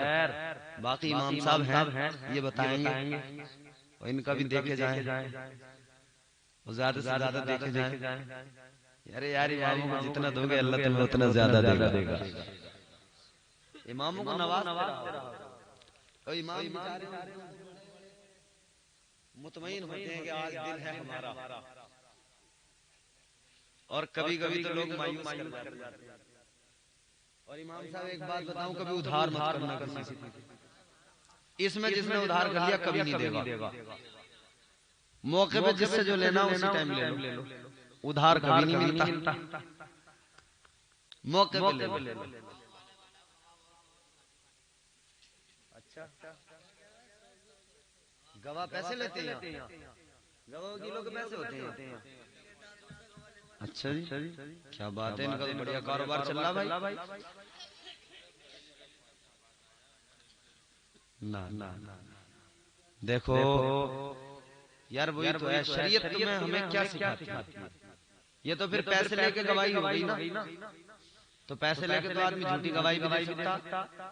بولو کس بات کا حق ہے؟ گواہی میں کوئی پیسہ لیا جاتا؟ جو موقع پر موجود ہو اور وہ موقع پر شہادت دے رہا ہے، گواہی دے رہا ہے، مجھے بتاؤ اس گواہی دینے میں اس کو کچھ خرچ ہو رہا ہے؟ کچھ نہیں نا۔ اس نے دلہن کے کہتے ہوئے الفاظ سنے اپنے کانوں سے، اس نے کہا مجھے قبول ہے، دولہا کے سنے اس نے کہا مجھے قبول ہے، وہ گواہ بن گیا۔ اب اس میں پیسے کس بات کی بھائی؟ کوئی بزنس ہے، کاروبار ہے۔ یہ پیسے والے گواہ تو تمہیں عدالتوں میں ملیں گے، جو 100 روپے میں ادھر 100 روپے میں ادھر جھوٹی گواہیاں دے رہے ہیں، 100 روپے میں 100-200 روپے میں جھوٹی گواہیاں۔ تو بھائی تم کو جھوٹے گواہ تھوڑی ہو۔ اے میرے عزیزو، نبی کی پیاری سنت ہے نکاح، اس پیاری سنت میں گواہی دیتے ہوئے اپنے نذرانے ہدیے نہ دیکھا کرو، اپنے پیسے نہ دیکھا کرو، اس لیے کہ یہ مصطفیٰ کا طریقہ ہی نہیں ہے، یہ دین کا طریقہ ہی نہیں ہے کہ کوئی شخص کسی کے نکاح میں گواہی دے اور اس پر وہ پیسے لیتا ہو۔ اچھا بتاؤ، صحابہ نے جو گواہ بنے ہیں نکاح جو صحابہ کے ہوئے ہیں، تو اس میں کسی نے پیسے لیے؟ ایک نکاح بتاؤ۔ چلو مولا علی کے نکاح کی بات ہوتی ہے، سیدہ فاطمہ کے نکاح کی بات ہوتی ہے، بتاؤ اس میں کسی نے گواہ نے پیسے لیے؟ گواہی مولا علی کے پاس تو تھا ہی کچھ نہیں، تھا ہی کچھ نہیں مولا علی کے پاس۔ مولا علی رضی اللہ تعالیٰ عنہ ادھر مدینے میں مولا علی بھی جوان ہوئے، ادھر نبی کی شہزادی سیدہ بھی جوان ہوئی، سیدہ طیبہ جناب حضرت فاطمہ الزہرا سلام اللہ علیہا، میرے آقا کی پیاری شہزادی صاحب قاب قوسین، وہ بھی جوان ہو گئی، علی بھی جوان ہو گئے۔ حضرت ابو بکر صدیق نے حضرت عمر فاروق نے کہا اے علی تم بھی جوان، نبی کی بیٹی بھی جوان، جاؤ جا کر نبی کی بیٹی کا رشتہ مانگ لو۔ حضرت علی گئے، آقا کی بارگاہ میں پہنچے، جا کے رونے لگے، آنسو بہانے لگے۔ مولا علی رونے لگے، اللہ کے نبی نے فرمایا علی کیا بات ہے، کیوں رو رہے ہو؟ علی رونے کا مقصد کیا، رونے کی وجہ کیا ہے؟ حضرت مشکل کشا مولا علی حیدر کرار عرض کرنے لگے، اے مولا، اے پروردگار، اے رب۔ حضرت مولا علی عرض کرنے لگے یا رسول اللہ، اے تاجدار مدینہ، آقا میں رو اس لیے رہا ہوں، آپ کی بارگاہ میں آیا ہوں، کسی کام کے لیے آیا ہوں، مجھے بھیجا گیا ہے، مگر آقا وہ کام ایسا ہے کہ میں رونے لگا ہوں، آنسو بہانے لگا ہوں۔ آقا نے فرمایا بات بتاؤ، کہنے لگے یا رسول اللہ میں رشتہ مانگنے آیا ہوں، مگر رو اس لیے رہا ہوں کہ رشتہ مانگنا یہ میرا کام نہیں تھا، رشتہ مانگنا ماں باپ کا کام ہوتا ہے، آقا میرے ماں باپ نہیں ہیں، ان کی کمی مجھے محسوس ہو رہی ہے، اس لیے میں رو رہا ہوں۔ تو حضرت علی رضی اللہ تعالیٰ عنہ نے آقا کی بارگاہ میں کہا حضور ماں باپ مائیں رشتہ مانگتی ہیں، باپ رشتہ مانگتے ہیں، میرے تو ماں باپ نہیں ہیں۔ آقا اس لیے آنسو آ گئے آنکھوں میں۔ حضور نے فرمایا علی تو رشتہ مانگنے آئے فاطمہ؟ جی یا رسول اللہ۔ میرے آقا نے فرمایا علی رونے کی ضرورت نہیں ہے، تمہارے آنے سے پہلے مجھے جبرائیل نے آ کر بتا دیا، اے اللہ کے نبی، اے اللہ کے پیغمبر، اللہ کا پیغام ہے، اللہ کا فرمان ہے، اللہ فرما رہا ہے میں نے آسمانوں پر علی و فاطمہ کا نکاح کر دیا ہے، اے میرے محبوب آپ زمین پر دونوں کا نکاح کر دو۔ حضور نے فرمایا علی رشتہ منظور ہے۔ علی یہ بتاؤ ہے کچھ تمہارے پاس شادی کے لیے؟ شادی کے لیے کچھ ہے؟ پیسے ہیں؟ بھائی یہاں بھی شادی ہوتی ہے، بیاہ ہوتے ہیں،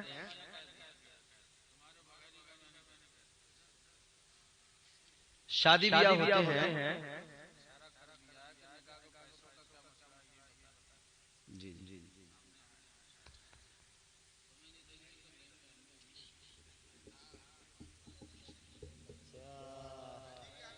اگر گواہ کو نہیں ملے تو گواہ امام کو بھی نہیں لینے دے گا کہ ہم تو ڈوبیں گے صنم، تم کو بھی لے ڈوبیں گے، ہمارے روک دیں گے۔ خیر چلیے سنیے ذرا میری بات۔ امام کے پیسے جو دیے جاتے ہیں وہ اصل میں اس لیے دیے جاتے ہیں کہ امام کو کوئی اس کا بزنس کاروبار تو ہوتا نہیں ہے، اس کے کوئی بھٹے تو چل نہیں رہے ہوتے، کوئی تجارت تو اس کی چل نہیں رہی، وہ اتفاق سے کوئی چھوٹا موٹا کام کر بھی لے تو لوگ اسے پہلے امامت سے بھگانے کا منصوبہ بنا لیتے ہیں، کہتے ہیں یا کاروبار کر لو یا امامت کر لو۔ تو بیچارے کا اس کا گزارا جو ہوتا ہے نا امامت سے ہوتا ہے، تو امامت میں جو اسے تنخواہ ملتی ہے وہ اتنی زیادہ معقول نہیں ہوتی کہ اس پہ گزارا ہو سکے، اسی لیے ان ذریعوں سے اسے تھوڑی بہت آمدنی ہوتی ہے، یعنی آپ لوگ اسے ان موقعوں پر بہانے سے خوش ہو کر ان خوشی کے موقعوں پر تھوڑا سا نواز دیتے ہیں، اس غریب کا بھی کام چل جاتا ہے۔ سمجھ رہے؟ تو یہ امام کا جو دینے کا معاملہ ہے تو بھائی اس پر تنقیدیں اور تبصرے کرنے کی ضرورت نہیں ہے، اس بات کو آپ یہی ختم کر دو، اس پر تنقیدیں اور تبصرے کرو گے زیادہ تو بات جو ہے نا وہ الجھتی رہے گی، الجھانے کی ضرورت نہیں ہے۔ سمجھ رہے ہو؟ ارے امام آپ کے سرکار تاج ہے، العلماء ورثۃ الانبیاء، حضور نے فرمایا علماء انبیاء کے وارث ہیں، نبیوں کے وارث ہیں۔ اگر انہیں آپ محبت سے ایسے خوشی کے موقعوں پر کچھ دیتے ہیں، اور بھئی میں تو حیران ہو جاؤں گا نا پھر یہ بات سن کے، ابھی تو عمرہ کرانے کے لیے پیسے دے رہے تھے اور ابھی نکاح نہیں، ماشاءاللہ مجھے یقین نہیں روکو گے، جب عمرہ کرانے کی طاقت رکھتے ہو تو نکاح کا پیسہ کبھی نہیں روکو گے۔ یہ محبت ہے، آپ پیار ہے، خلوص ہے آپ کا امام کے ساتھ، اللہ سلامت رکھے۔ بہرحال آخری باتیں سنیں، تقریر بھی ختم کر رہا ہوں، کافی وقت ہو گیا۔ ہلدی والی بات بتاؤں گا میں، وہیں پر سنو۔ مولا علی کا رشتہ طے ہو گیا، مگر حضور نے فرمایا علی کچھ ہے؟ اچھا رشتے طے جب ہوتے ہیں تو ہم دیکھتے ہیں نا لڑکا کرتا کیا ہے، کچھ ہے یا نہیں ہے اس کے پاس، اس کا گھر کیسا، مکان کیسا، کاروبار کیسا، بزنس کیسا، گھر اچھا ہے کہ نہیں۔ اچھا آج کل صرف دولت دیکھ کے رشتے ہو رہے ہیں، مال دیکھ کے رشتے ہو رہے ہیں، اسی لیے پریشانی آ رہی ہے۔ یاد رکھنا آقا کی تعلیمات کو نظر انداز کر کے اگر کوئی آگے بڑھنا چاہے آگے نہیں بڑھ سکتا ہے، ترقی نہیں کر سکتا ہے۔ ہم نے وہ حال بھی دیکھا ہے کہ لوگوں نے دین نہیں دیکھا، صرف مال دیکھا، تو شادی والے دن بھی مال کی وجہ سے بارات واپس چلی گئی۔ یہ بھی حالات دیکھیں نا، اسے جہیز جب اس نے رکھا ہوا دیکھا اسے سمجھ میں نہیں آیا، کرتے ہی نہیں، بات بگڑ گئی۔ اور اب تو 2 دن پہلے، 1 دن پہلے، 2 دن 3 دن پہلے جہیز پہنچ جاتا ہے تو پہلی معاملہ اس کی سمجھ میں آیا تھا صحیح نہیں۔ تو براتیں وقت ختم ہو جاتی ہیں، شادیاں کینسل ہو رہی ہیں. کیوں؟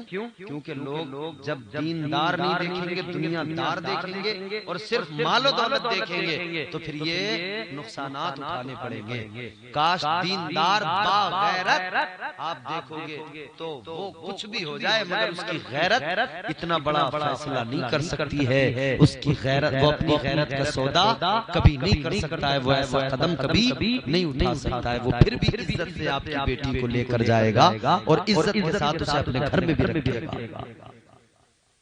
مگر یہ جو کیش والے، یہ جو چلا نا اتنا کیش اتنا کیش طے ہو کے گویا ایسا لگ رہا ہے شادیاں نہیں ہو رہی، منڈی میں خریداری ہو رہی ہے.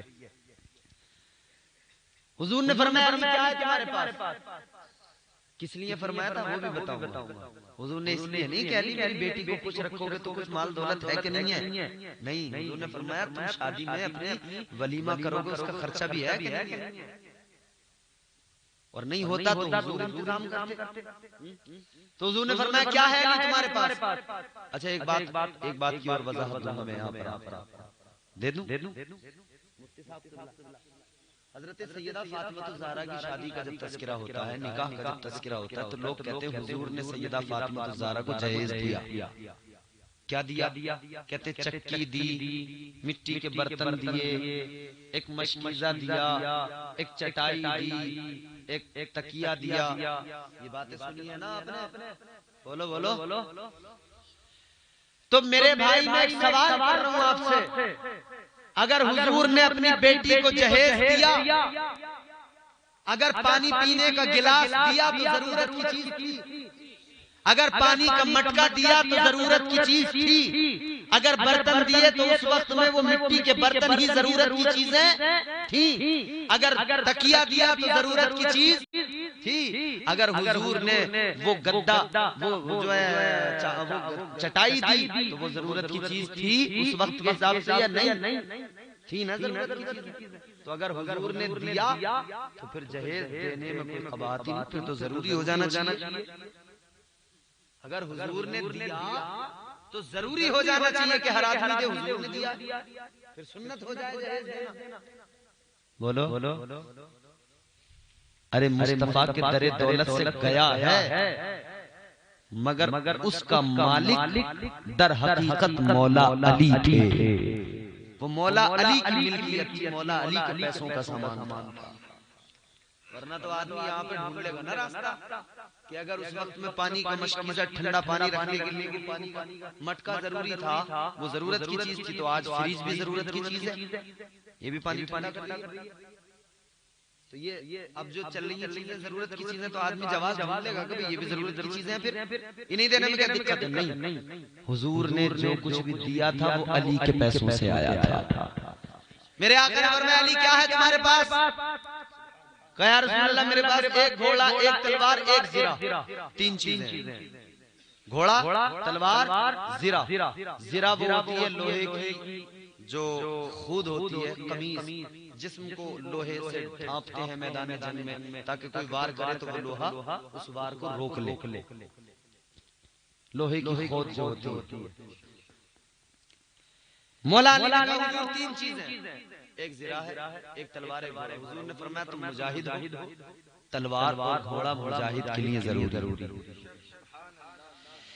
علی تم مجاہد ہو، تلوار بھی ضروری، گھوڑا بھی ضروری، مگر تم شیر خدا ہو. شیر خدا کو اس لوہے کی ضرورت نہیں جو جسم کی ڈھال بنے.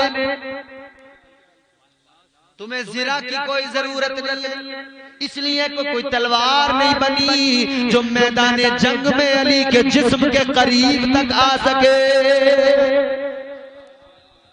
تو آقا نے فرمایا علی تمہیں تلوار کی ضرورت ہے، گھوڑے کی ضرورت ہے، زرہ کی ضرورت نہیں ہے، اسے بیچ دو. مولا علی نے اسے بیچ دیا. حضرت عثمان غنی نے خریدا. حضرت عثمان غنی نے خریدنے کے بعد اس کی قیمت دینے کے بعد میں پھر وہ زرہ مولا علی نے دوبارہ تحفے میں دے دی. یہ پیار تھا ان کا صحابہ. یہ جو لوگ فرق کرتے ہیں نا حضرت علی میں اور باقی صحابہ میں، شیخین میں، انہیں بتاؤ ان کے منہ پہ تماچا ہے کہ عثمان غنی رضی اللہ تعالیٰ عنہ نے نکاح کے موقع پر مولا علی کی زرہ خریدی اور اس کے بعد میں پیسے بھی دیے اس کی قیمت اور پھر وہ زرہ بھی مولا علی کو تحفے کے طور پہ دے دی. سبحان اللہ. اب اس کی قیمت جو تھی اس قیمت سے حضور نے کچھ حصہ اس کا علی کو دیا. علی یہ تمہارا مہر ہے, مہر ادا کرنا, مہر کے لیے رکھو. کچھ حصہ اس سے نکالا حضور نے ولیمے کے لیے اور کچھ حصہ اس سے نکال کے یہ ضرورت کے سامان خریدے گئے. تو گویا یہ علی کے پیسوں سے خریدے گئے. تو یہ سیدہ فاطمہ کی شادی ہے, یہ مولا علی کی شادی ہے. مجھے بتائیں شادی میں ہلدی کہاں ہے؟ مولا علی کی شادی میں کوئی مجھے ہلدی دکھائے. مولا علی کی شادی میں یہ جو نظر بد سے بچنے کے لیے چاقو پکڑ لیا, یہ چاقو پکڑنا کوئی دکھائے, کوئی بتائے کہ مولا علی نے کلابہ ہاتھ میں لپیٹا. اور یہ ہلدی کیا ہے؟ سوائے بدتمیزی کے اور کچھ نہیں. بھابیاں اپنے دیور کے جسم پر ہلدیاں مل رہی ہیں. یہ ایک بات میں آپ کو بتاؤں, ہلدی کس لیے ملتی ہے کہ جسم پہ ذرا نکھار آ جائے. تو اگر اس لحاظ سے کوئی اپنے جسم پہ ہلدی لگا رہا ہے کہ تھوڑا شادی کا موقع ہے, جسم سے نکھار جسم میں آئے اور خوشبو سی آنے لگے, تو دقت کوئی نہیں ہے, وہ ہلدی لگا لے, خود لگا لے.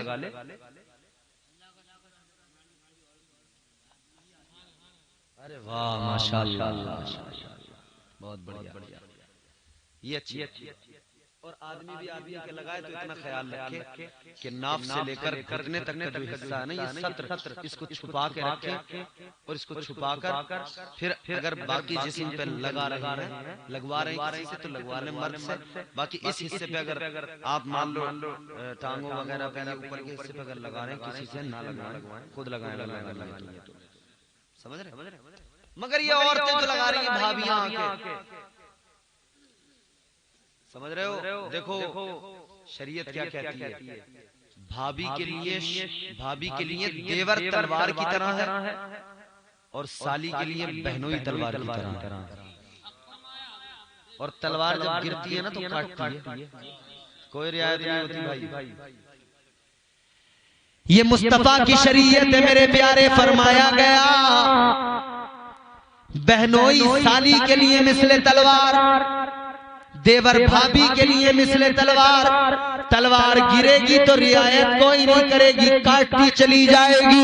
اسی لیے فرمایا کہ دیور بھابی کا رشتہ ایسا ہے کہ اس میں پردہ بے حد ضروری ہے, پردے کا لحاظ رکھنا ضروری ہے. اسی طرح سالی اور بہنوئی کا رشتہ, اس میں پردے کا ہونا بہت ضروری ہے. مگر اس میں لاپرواہی. اور بھیا یہ تمہارا ہمارا سب کا رونا ہے یار, اپنا رونا رو لو اور خود ہی کوشش کر لو,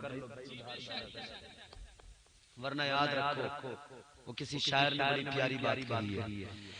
دیے سے لو کبھی طوفان سے طاقت چھین لیتا ہے, وہ ظالم بادشاہوں سے حکومت چھین لیتا ہے. بہت ہی سادگی سے تم گزارو زندگی اپنی, ہوا میں اڑنے والوں سے وہ شہرت چھین لیتا ہے.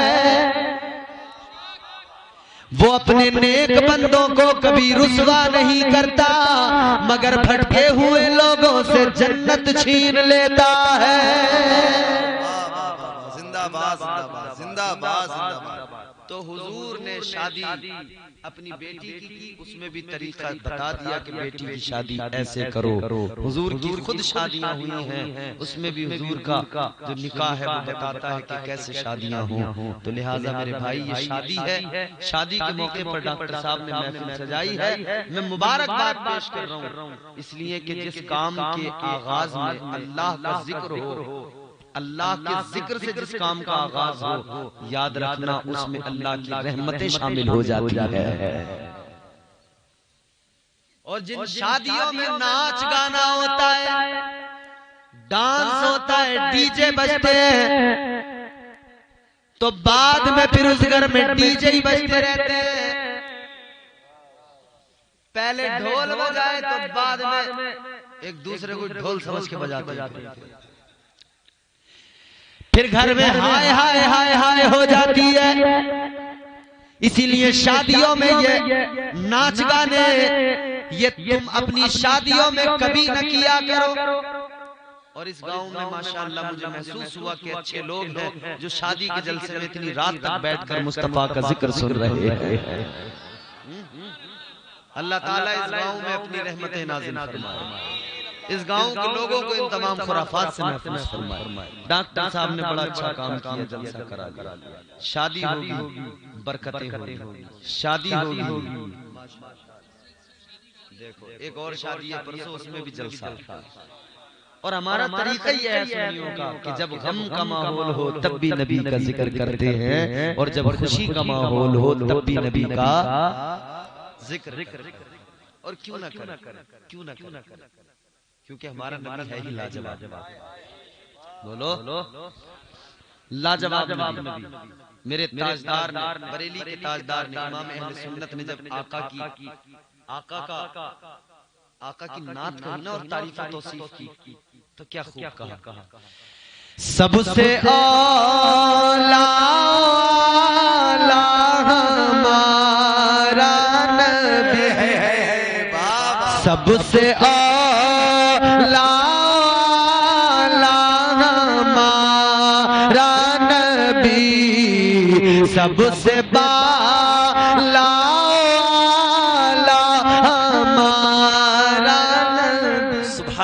سب سے بالا ہمارا نبی، اپنے مولا کا پیارا ہمارا نبی، دونوں عالم کا دولہا۔ ماشاءاللہ ماشاءاللہ سبحان اللہ، ہمارا نبی دونوں عالم کا دولہا، ہمارا نبی۔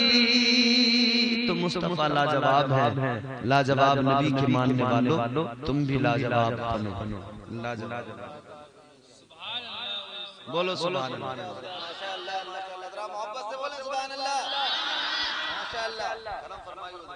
کیا اعلیٰ حضرت کا شعر دیکھیں، کیا نفاست۔ کون دیتا ہے دینے کو منہ چاہیے،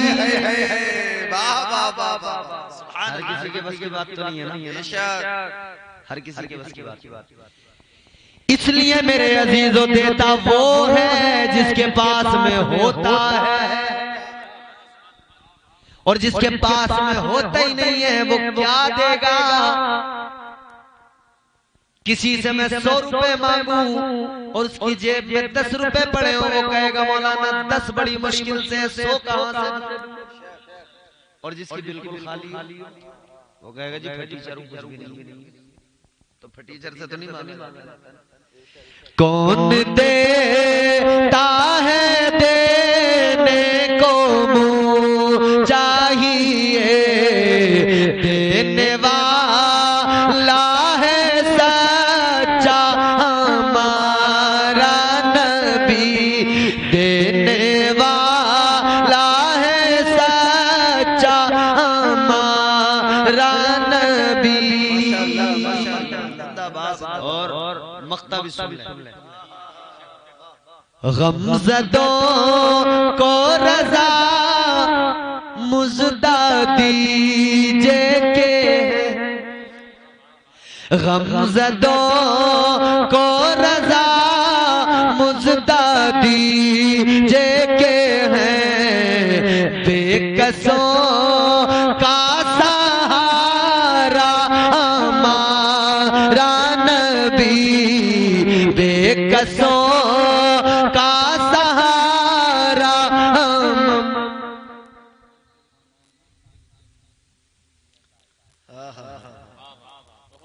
ملک کونین میں انبیاء تاجدار، ملک کونین میں انبیاء تاجدار تاجداروں کا آقا ہمارا نبی تاجداروں کا آقا ہمارا نبی سب سے